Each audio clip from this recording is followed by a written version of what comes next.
Is it desire that drives action or action that drives desire? Yes. Yeah. Right?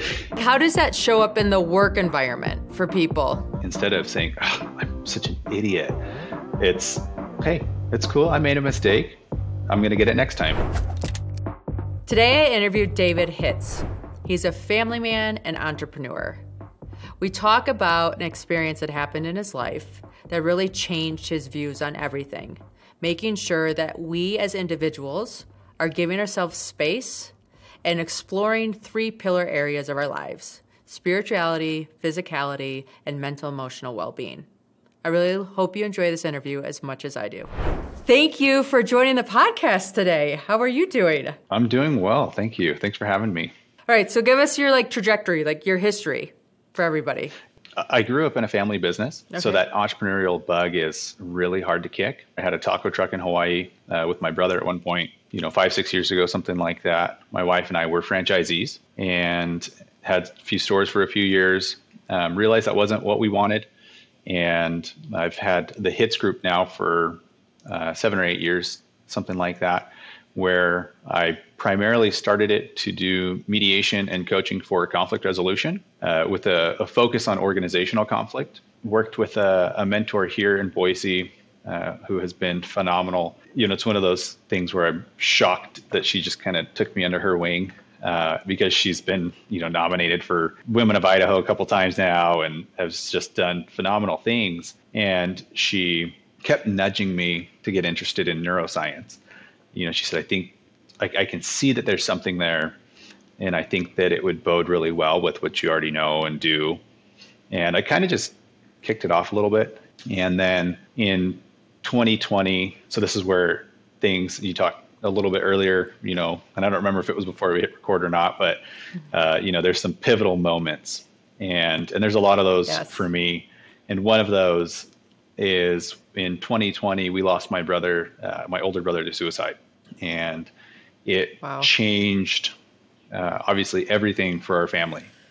And really shifted what I was doing with my personal life and with my professional life, and the lens at which I now view the world. Okay. So what shifted? What was it like before and what was it like after? I think that you put it nicely on, a lot of things that you say, right? It was kind of on autopilot. Not that we were doing, the traditional things we had, we were franchisees and then I was just kind of in a corporate job. We realized we weren't living intentionally. We weren't doing the things that brought us the most joy as a family. And when my brother passed, I hadn't seen him physically in years because he was on the other side of the country, and we both were in different financial situations. And it was like, I don't have the time. I don't have the money. It got really hard. Looking back, I could have afforded, jumping on a plane, and he could have afforded that. And it was one of those things that we didn't want another situation like that to happen. One, we didn't want to lose another loved one like that. And 2, we wanted to spend more time as a family. We don't want years to go by that we're not there for each other physically. So it really shifted just our whole approach of what we're doing with our time. Well, those events do that. Right? I have all of my family is in the Midwest still, so Michigan, Indiana area, and we'll do FaceTime, which I'm grateful for. Right? Imagine days when we didn't have the ability to see each other on FaceTime, or it's such a difference. But even that physical aspect of my brother has a big birthday in March, and I'm flying out for his birthday, and he was like, "I can't believe you're flying out for my birthday." I'm like, "You're my brother. It's right. I am flying out for this big birthday of yours always, no matter what." And I just make sure we get back in the summer and not just connecting, but being physical and being personable with everybody. What are some other things along this journey? So a couple other things with losing my brother. We all had to take a step back and see, were we receiving the things that we needed for our well-being, right? And that has really influenced how I approach things with the Hitz Group. Are we taking care of ourselves from a spiritual standpoint, a mental, emotional, and a physical. So as a family, we all kind of are looking at these things and saying, are we moving? Are we exercising, right? That physical nature of things. Are we taking care of ourselves? Are we being kind to ourselves in our thoughts and in our words? And are we connecting with, into that spiritual side of things with a greater being, whatever your belief set may be, there are forces outside of yourself. And being able to recognize where you are in relation to that helps you to be grateful for the life you have and all of that, and just how you approach things. And so that change in our family dynamic created a lot of changes within us family, but then also for me with work and what I'm doing and making sure that people know how much they truly matter, right? In a corporate setting, that's not something that you typically talk about, right? There's a stigma about having mental health conversations. And so I kind of break through those. Maybe it's that skateboarder nature in me that is like, forget this, let's just go, that rebellious side. But it's being able to have tough conversations, and it's being able to show up for each other in a vulnerable state that allows you to grow and to heal and to create teams that are going to be able to be dynamic, right? To be fluid and adaptable. For me, the way I put it creates plasticity in your team, right? Neuroplasticity. And you're doing that with your team. And so that was an important shift for me that then, after everything with my brother, that's when I started getting more into neuroscience and was like, all right, I'm going to be serious about this and intentional with that. And, ponied up for MIT and did a neuroscience there. And it was phenomenal. It was great. And it was a nice insight into how we operate and how that connects to kind of our outside world, right? So that was just kind of another thing with that pivotal moment. And prior to my brother's passing, my wife had some pretty bad postpartum after my second was born. And that caused us to really take a step back, take a break. And we had to ask ourselves, are we done having kids? Where do we kind of go from here?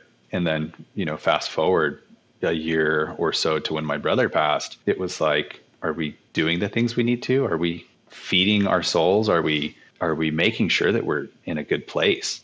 And it's been amazing, that shift with our approach, that we both felt like we're not done having kids. And oddly enough, it was literally like at the viewing of my brother. And it was like, it just hit us. And so my daughter, the third child, her middle name is Sky, named after my brother Skylar. Aww. And yeah, but I might tear up a little bit. But for us, we felt like by being more intentional with that, with our well-being, it's been incredible to see the difference of the postpartum journey with our third compared to our second, and just the overall light that has come from having a baby in the house and all of that. And she's wild and crazy and so much fun. And we know that we are doing the right things to take care of our family now, and are totally open for more kids, right? Because we have taken that step back and looked at the things that my wife needed for her postpartum, which was a huge thing for us, and being able to then kind of bounce that against all of the other events with life and everything. And it's been beautiful to see how much that mindset shift can impact the way that you live.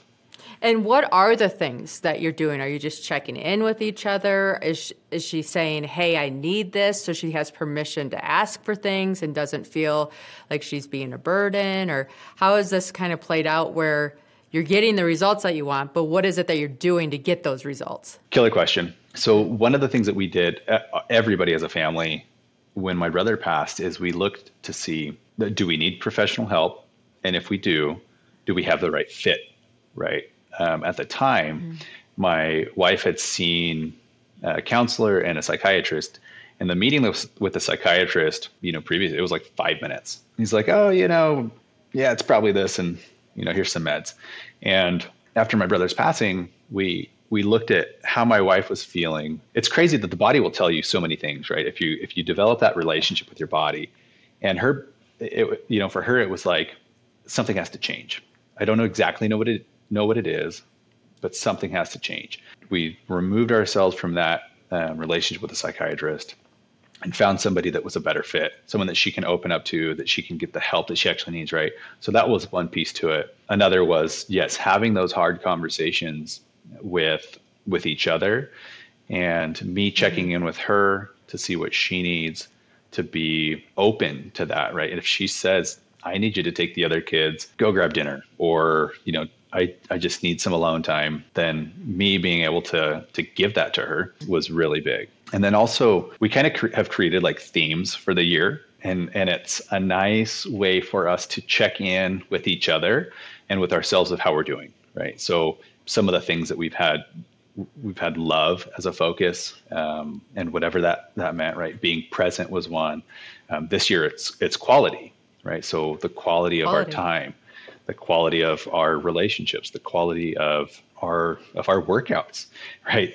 How did you decide on quality this year? What's the process of that? Leading up to the end of the year, we basically start talking about it. We start throwing out ideas. We then kind of just sit on it, and pray and meditate, and then it kind of just comes, right? And what's funny is we'll throw out different ideas, and it's not until we get the right one that we both go, oh, yep, that's it.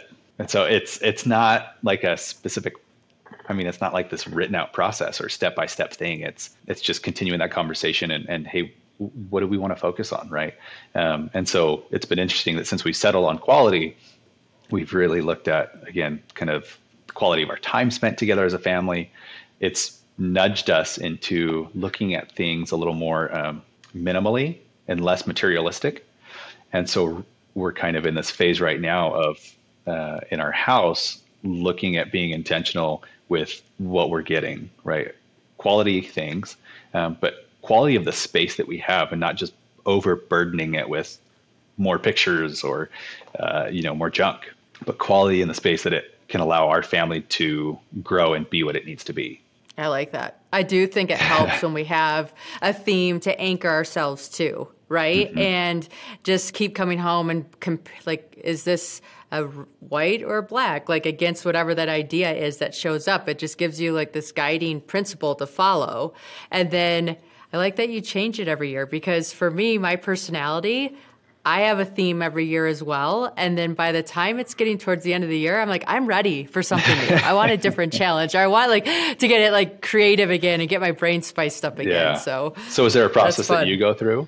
I'm kind of like you. I keep big Post-it notes on my wall. Okay. And then I'll put little Post-its on the big Post-it note. And I will just throw up ideas, right? Kind of, it's like spaghetti season. Everything just sticks to the wall and let me look by and see what's going on. And then kind of like, oh, this doesn't fit today, because I'm moody, right? Different moods like different things. And then I don't know, it's like something shows up and I'm like, oh, that's been feeling good for a couple of days. I'm going with it. And that's kind of how it evolves. But we all need that. I think the key thing here is we all need that time to try it on or taste test or feel how does this feel for you? How does it feel for me? Is it something we can commit to for a year? Is it right? And when you know, right? At the end of the day, I think when you know, and you just go with it and don't doubt and just keep going. Yeah, no, I totally agree. It's kind of like meditation, right? You say meditation, and historically, I think a lot of people just think of, kind of sitting cross-legged and kind of, kind of more of like a monk or something like that. But the reality is there's so many different forms of meditation, and it's figuring out what works for you. For me, it's right now, my meditation is me on my back porch in the morning in a hammock swing, no matter how cold it is, right? This morning it was probably like 20 degrees, and I'm out there visualizing kind of what I want my future to look like, right? And I'm working on that because it helps develop the neural pathways to then create that action that then springboards into becoming that person, right? Because the more that we can visualize that future and that ideal state and all of the things that go with that, the senses, the feel, what embodying that person, the more you can solidify those neural pathways and kind of rewrite the story. Yeah, this is a question for you since you went to neuroscience study at MIT. Is it desire that drives action or action that drives desire? Yes. Right. For me, I think in the form of meditation that I use, typically it's that desire then drives action, right? It's that chicken and the egg. It takes the action to get to that point to have to want to do it, right? So that's why I say yes. I think it's both. You have to take action to then figure out what those desires are, where you want to go. And then once you can figure that out, then it helps drive more action. I like that answer. That's good. Okay, so you've learned all these things personally, and you've been able to have like a different experience, right? Like you were able to have another baby and you learned from the first time and you said, here's what we need to do different so it's better for us. And now you're in your position to say, hey, we're open to even having more. Yeah. What does that look like I have 7, so you're like, you can keep going all day long and you're good. But yeah, like how does that show up in the work environment for people? My brother's suicide really impacted a lot of how I approach what I do, because I'm coming at it from a point of making sure that people understand their value, that inherently as a human, you have value. You are unlike any other being in the world, and making sure that there's space for that in the workplace. And some of the ways that I do that is in working with teams. I'm working with managers or leaders and the people that are in charge of kind of that day-to-day operation for their team, and ensuring that there's space for people to kind of have that personal development, for people to have creativity, to hydrate, to fuel themselves with good nutrition and all those things, because that's what's going to help create a rock star team, a team that's going to be able to be fluid and roll with the punches, a team that has a good culture of checking in with each other. And it can be as simple as how many meetings in a corporate setting, right? How many meetings do you see that in the agenda, if there is an agenda, how many of those agendas have a spot and a time for processing, right? For creativity? Because far too often we come into a meeting and it might look something like, give me a report out of what you're seeing, okay, now here's what I need you to do. Okay, now go and do it. What it should be is everybody needs time to process. And so at the end of that, or at the beginning, right, you could even do kind of a bookend thing. Have some time at the beginning to gather your thoughts, right? Everybody knows what the agenda is, or they should know. Prepare for it. Relax, right? If you need some water, get some water. And that's in the meeting time, right? Don't make them feel rushed to get to the meeting, but have that slot in there. Have your meeting. And at the end of that, you should also have a time slot for checking in. Let them sit with it. Be quiet. Just shut up and let your team think, because it might sit well with them, or they may have questions, they need clarification, or they may say, I have another idea. What if we look at it this way, right? And having a space for that as a team makes a huge difference with where you're going to go and the rate of success that you're going to have. And as a manager or an executive that's following these types of principles, you're going to have so much less turnover, because your people are going to know that they matter, that their voice matters, that they're recognized for their skills. And that makes all the difference in the culture of your organization. So do you have like a length of time that is good for this in the front and the back end of the meeting? The front, if you want to have kind of a water and whatever break, probably 2 to 3 minutes. It could be as simple as 1 minute, and you could even have it as structured as you want, right? You could have, as an example, a breathing exercise, right? Where you're going to do a minute of kind of just focused breathing, or you can just have it as a minute or two of just, hey, I want you to prepare. We're going to be quiet, and everybody just take notes as you are getting ready for the meeting. And at the back end of it, or wherever the time slot is of that feedback, processing, creativity piece, I like 3 to 5 minutes. It could be longer if you really need it. If it's like deep work and you guys are, you're doing your yearly projections, or you're rolling out new metrics or things like that as a team, you may need a little bit longer time, or break that up into multiple meetings. But I think 3 to 5 minutes is a nice time. It allows most people to process what they're taking in, and to think, and to then say, okay, here's what where I go with this. So it's not a lot of time that it would actually require. 5 minutes total, right, of like an entire meeting. I like the idea of just everybody getting in there energetically, dropping into who they are, having the meeting, and then having a little bit of time to process that as they continue on and close the meeting out and set themselves up for another one. So what are things when teams are running into hard times? Like, what's the neuroscience say? Like, what was neuroscience class like? What did you learn? What can you share with us? Some of the things that we learned are kind of the foundations of like what the brain needs, kind of the basics. We need water or hydration. We need oxygen. We need to simplify things. If things are just so chaotic, then we're not going to process well, right? There's too much going on. And so simplification is a huge one in terms of your processes, in terms of your kind of standards that you have as a team, or as making sure that vision is clear, and then a concise breakdown of that, and how to achieve that is huge. We overcomplicate it way too often. And I know you've seen this, right? Some of the other things, rest is a big one. So rest for the brain is that beautiful space in which it can kind of create and it can slow down. I mean, I think we can speak about 100, 125 words a minute. We can listen about 200 to 300 words a minute. Our thoughts, it's like 900 words a minute. Like, oh, wow. It's just all over the place. So it's important for us to slow down. And so from a work perspective, having that space at the end of the meeting allows things to slow down, right? But having space or as a value, that time to rest is huge.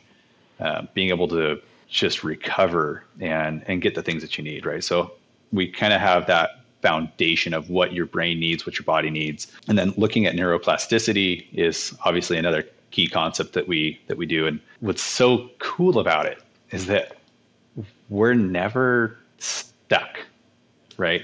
We may think we're stuck or feel like we're stuck, but we can continue to learn and grow and develop and change forever, right? And I know you had one of your other guests, right? She specifically talks a little bit about neuroplasticity. Oh, yeah, Lisa. Yes, yeah, based out of Colorado. And, yes, she's a fantastic human. And so it's such a core idea when you're looking at neuroscience. Neuroplasticity is such a key concept that allows people to change and evolve, right? For me, that's hope, right? If you know that you matter and you know that there's hope for you to continue to grow, and if your workplace is giving you that space to do it, they're investing in you.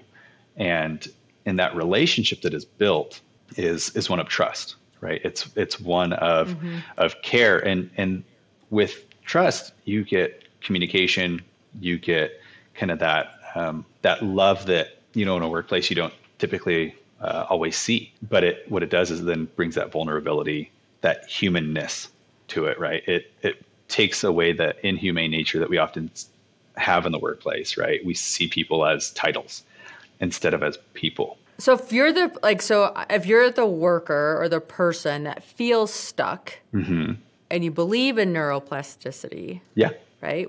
There's all the science behind it that's there. How do you help that person? How do you help that person get unstuck? So my approach is going to look at those three kind of foundational pieces that I mentioned before, right? What does your spirituality look like? What is your mental, emotional well-being or practices look like? What do your physical practices look like? If you don't have those three pieces in a solid place, which if you feel stuck, you more than likely don't, right? So we're going to look at those specific areas. What are you doing to feed those different areas of your life? Do you have a regular exercise regimen that you follow? Are you physically moving? And that might just be a walk, right? But something that gets your body moving, because when your body's moving, it's also processing. And walking is one of the, yes. Right. And yeah, you absolutely know this. And yes, no, for me, I'm on K2, right? So I'm climbing one of the deadliest mountains in the world. And I have boys that are at camp at Outward Bound in Colorado, Yosemite. They were in Yosemite National Park. And I'm sitting there thinking, okay, this is great. This will be whatever. I get a call and they're like, your kids are done. They want to quit. I'm like, oh, I'm sorry. That's not an option. And I was furious. Like, I was so angry. Like, how can they not survive camp? You're Yosemite National Park. And we had a 17-mile walk before I could make a phone call to actually talk to the counselors and figure out what's going on. The anger that I had when I first heard the news, I could not even get close to reaching after 17. Like, I wasn't even mad. Like, I couldn't even get an angry spot anymore after that 17-mile hike to be able to call to figure out what was going on. And I was actually mad at myself for not being able to get mad again. I'm like, no, I want to be mad about this. Like, I deserve to be mad about this.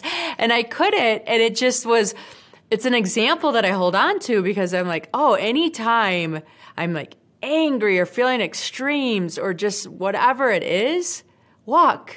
And then if you still have that feeling, just walk more and more and more and more. And eventually you walk it out. Yeah. It's huge, right? Walking and just movement in general, it's gonna get things processing. And yeah, if you're mad or frustrated or whatever it is, right? It just allows things to kind of move through because it's releasing all sorts of chemicals and things just can process out. And then I'm gonna look at the mental emotional, right? Do you have some sort of a meditation practice?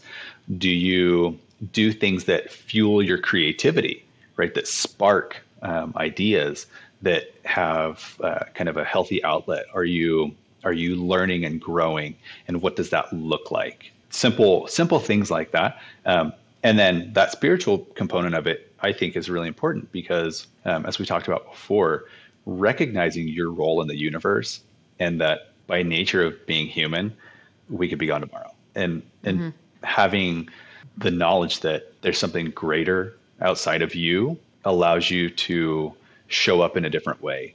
It helps solidify the gratitude in your life that is necessary to be there for people and be there for yourself. You're not just chasing and chasing and chasing. It's, okay, I'm in a good place. I'm blessed. Whatever you want to call it, am in a place where I know that there's something that gives me hope and a drive to become better, right? And so those are kind of those three foundational pieces that I'm going to look at and work with people to kind of develop those. Because for me, those have been the key areas of success in my life and have helped me to evolve into, a good leader, a good husband and father, brother, son, whatever part of my identity you want to look at. Those are the areas that have helped me to become who I am today. Okay, so the physical practice, obviously it's working out, it's walking, it's doing something. And then the mental and the emotional process, that looks like meditation, it looks like creative space and play. It also may look like professional help, right? So that mental emotional piece is establishing a nice relationship with yourself, right? What are you saying to yourself in your head and your thoughts, right? Out loud. Are you constantly calling yourself dumb? And if so, how do we rewrite that, right? If you make a mistake, how do we reframe it so that instead of saying, oh, I'm such an idiot, it's, hey, it's cool. I made a mistake. I'm going to get it next time, right? Or I've learned X, Y, Z from this mistake so that I don't have to make it again, or I don't have to make it again in the same manner. And then, yes, seeing if there's more to it that you may need to put yourself into a better headspace. If that's professional help that you need, get it, right? And allow yourself to do that. A lot of people, there's such a stigma out there of, one, the whole conversation about mental health, but two, getting help. And it's getting better, but there's still a stigma out there of going to counseling or therapy or and whatever that may look like to you, whatever the professional services that speaks to you, I think that's important to get, right? For some people, it might be equine therapy. For others, it may be, a counselor in the traditional setting. For others, it might be a breathwork coach or a mindfulness coach. So that's kind of the piece of mental emotional that for me, I look at is establishing that healthy relationship with yourself and with your own kind of mental well-being. Yes, yes, yes, yes. So what's your favorite part? Like, what's your favorite part of what you do? I think my favorite part is helping people figure out or kind of what meditation looks like for them, because there's so many different forms, so many different ways to go about it. And the intent behind it is to create the space in your brain to just slow down, to process, and to kind of grow. And that's what I like is kind of working with people on that too. Because for me, I've tried a bunch of different ways of meditating and finally figured out what works for me, right? And what works for me doesn't work for my dad. My dad goes on kind of a meditation prayer walk every day, right? For him, that works. For me, it's on my back porch. I like the idea of building space into our lives. That space that we build into our lives, into our corporate culture, allows us to check in, right? It allows us to take a break from everything that's going on instead of breaking. Yes. Right? So the name of mine is Breakproof Jenn. That doesn't mean I don't break. It means that when the break happens, it gives me proof. Oh, I'm either pushing too hard, or I need to put more space into my life, or I need to do these different things. It doesn't mean I stop my quest. It just means, oh, okay, what's a better way to go forward that's going to support me and have me be who I want to be when I get there? Yes. Right? Totally. Yeah. So I totally get it. Well, how do the people that are listening today get in touch with you, learn more, maybe hire you to help with their company or personal coaching? Yeah. I am most, in terms of like social media, I'm most active on LinkedIn. My website is thehitzgroup.com.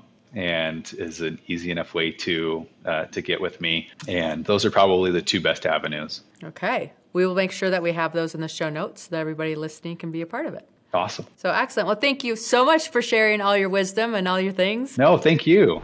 So I hope you enjoyed that conversation as much as I did.